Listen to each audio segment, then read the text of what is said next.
I'm Judith Eckerle Kang, and I am one of the pediatricians at the International Adoption Clinic here in the University of Minnesota.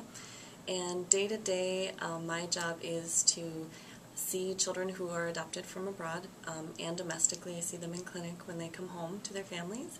And I also work a lot with families and parents before they adopt to talk to them about what medical issues or what things to consider when you're thinking of making your family bigger through adoption. So this is a photo of me shortly after I came home. I was adopted from South Korea when I was about 6 months old.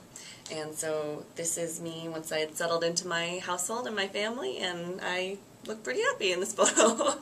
As an adoptee myself, I've done a lot of working with other adult adoptees, traveling to the country where I was born, and so it definitely has a personal aspect and a vested interest in my heart to help other families as they go through their adoptions too. Just on a personal level, I've done a lot of talking to other adult adoptees, children who are adopted, just not even related to kind of the medical aspects, but I've just done a lot of talking and looking and searching, and so that I think that really has helped from a personal perspective when I talk to both the children that come home and to the families.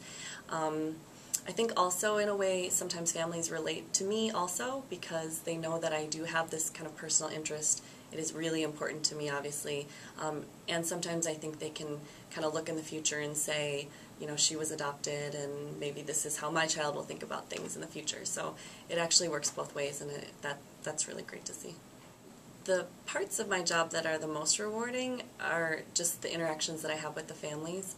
A lot of times the families have gone through a really long process to get to this point where they finally are going to have the child that they've been thinking about, and it's so rewarding to see the families come together finally and to really help them be successful, because some of the children have some major needs, but that doesn't mean that they can't be successful, and that's by far the most rewarding thing, is to see the families together and to see just how much joy they've brought to each other.